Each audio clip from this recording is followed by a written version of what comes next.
If there's one thing I don't expect to hear from Sony at its PS5 game reveal event tomorrow, it's the price.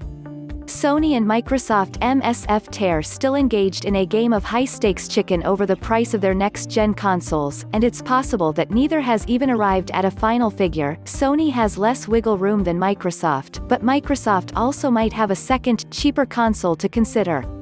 Regardless, speculation continues on this most important number for both the PS5 and Xbox Series X. A new retail leak from UK Amazon has popped up with listings for a bunch of games and, crucially, a 2TB PS5. Despite the currency difference, this would likely mean a price of $599 US. This is at the high range of potential prices that people had been kicking around, with nearly everyone assuming this will land between $400 to $600 and many figuring we'll see both consoles at $499. As mentioned before, this is all still fluid.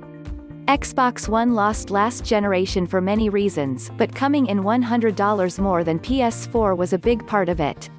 Sony would very much like to repeat that situation, Microsoft would very much not. I would not take this placeholder price all that seriously. A $599 PS5 would be a huge problem for Sony, especially if Microsoft comes in at $499. It would even be a big problem if both consoles came in at the same price. A global recession is not a great time for such an expensive launch. This price, like the listing itself, is probably just a placeholder. I wouldn't expect to hear the actual pricing on either of these things until later in the summer, though I could always be wrong.